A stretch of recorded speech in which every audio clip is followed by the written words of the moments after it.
అగో ఇట్లా నడమల చిన్న పీట మీద హనుమంతు తాత పొందుగా కూర్చున్నాడు. పెదపేయి మనిషి కాబట్టి లేస్తే కూసోరాదా కూసుంటే లేవరాదు అన్నట్టు ఉంటాడా. ఏదో మీదికి మట్టుకు మట్టకు అనిపించినా గాని శాతగాకుండా అయ్యిండు. కీళ్ళ తిప్పలు మోకాళ్ళ నొప్పులు కూడా బాగానే ఉన్నాయట. ఒంటికి రొంటికి పోయేందుకు కూడా గోసనే ఉన్నదట. అంత ముసలితనంలో కూడా పడుసు పిల్లగాని లెక్క హుషారు వండుకుంటా పార్టీ కోసం పనిచేస్తున్నాడట.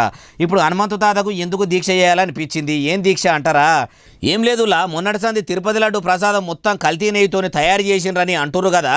సిబిఐ ఆఫీసర్లు వచ్చి ప్రసాదాన్ని అపవిత్రం చేసిన వాళ్ళను పట్టుకునేదాకా వెనుకకు పోయే ముచ్చటనే లేదని హైదరాబాదు పట్టణంలో ఉన్న లిబర్టీ కాడ షే పార్టీలుండే ఉమ్మాయడాకాయ లీడర్లు అందరితోని కుదార్థంగా కూర్చొని దీక్ష చేస్తున్నాడు. హనుమంతు తాత, ఏపీలో తిరుపతి లడ్డు గురించి లడాయి నడుస్తుంటే మంచిగానే దీక్ష చేస్తున్నావు. మరి తెలంగాణలో 6 గ్యారెంటీలు చక్కగా అమలైతలేవు. ప్రజాపాలన మొత్తం అపవిత్రమైందని ప్రజలు అంటుర్రు. మరి మాట తప్పుతున్న మీ లీడర్లు మాట నిలబెట్టుకునేదాకా కూడా ఆమరణ నిరాహార దీక్ష చేయకపోయినరు.